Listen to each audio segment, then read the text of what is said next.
First, let me say thank you for this comment, because I get this comment a lot, and most of the time I delete it or I just ignore it because I know that what I'm saying has absolutely nothing to do with being mean or anything like that.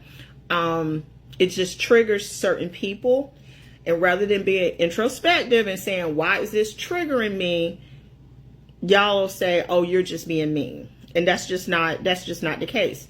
The comment that this was left on, the video that this comment was left on, if I was going to be mean, I would have tagged that video. I would have did a stitch of that video and then made that comment. Like, that's mean girl behavior. But what I never do, you've never seen me log onto this app and call out another creator in a mean-spirited way. You have never seen me do that, and I will never do it. I will do a Dish You video. Now, if you call for me, if you send for me, now I am going to show up with the smoke.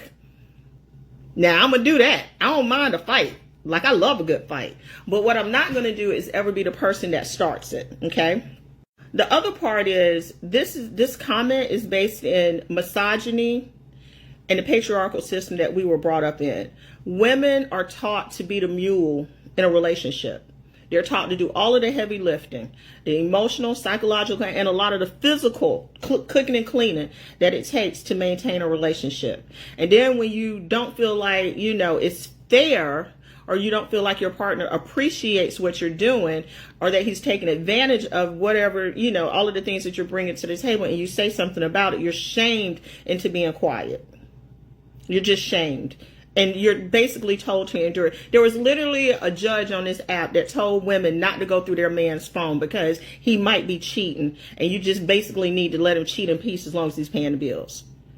Like, that is not okay. You know what I'm saying? Like, that is not okay for women to be told to just rainbows and unicorns through the whole marriage. And you're literally miserable in the marriage.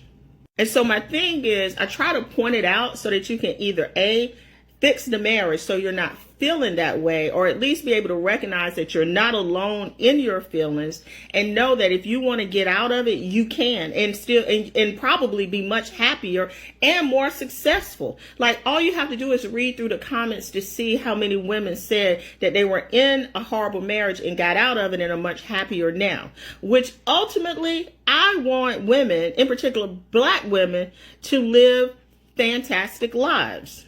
So no, I don't believe that everybody's in a miserable marriage. I believe that there are plenty of people in happy marriages, but my content doesn't trigger them.